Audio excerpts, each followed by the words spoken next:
मराठी चित्रपट सृष्टीला भेडसावणाऱ्या अनेक प्रश्नांवर आता सरकार ॲक्शन मोडमध्ये आलं आहे। उपमुख्यमंत्र्यांच्या पुढाकाराने मंत्रालयात झालेल्या एका महत्त्वाच्या बैठकीत मराठी चित्रपटांना मल्टीप्लेक्समध्ये पुरेसे शो मिळवून देण्यासोबतच यावर कायमस्वरूपी तोडगा काढण्यासाठी एक समिती स्थापन करण्याचे निर्देश देण्यात आले आहेत।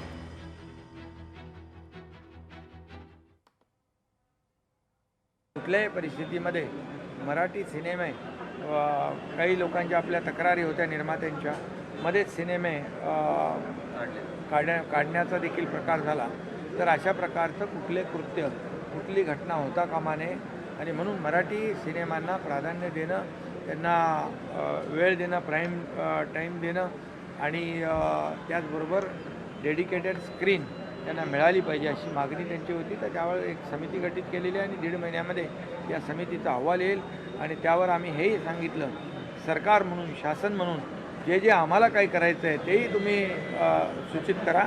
त्यावर शासन देखील सकारात्मक आहे।